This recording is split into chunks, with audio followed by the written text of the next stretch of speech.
Говорихме с дъщеря ми по телефона и тя ми спомена, че нейна приятелка е написала книга, още не издадена, и ще ми изпрати да хвърля едно око. Хвърлих едно око и се оказа, че се гмурнах толкова дълбоко, че много дълго време не можах да се откъсна.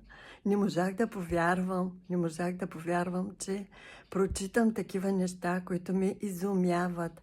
Сравнявах моя живот с живота на близките си, с примерите, които са дадени в книгата, и разбрах, че тази книга не бива да отмине незабелязана и така неоценена.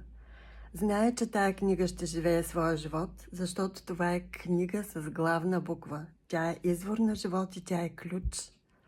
И тя може по много лесен начин да ни води към това, което ние искаме да бъдем и искаме да постигнем.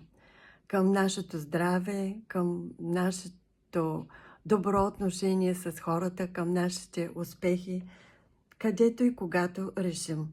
И това нещо с една проста диагностика, много лесна, по движенията, които обичаме или избягваме, но да не ви разказвам книгата.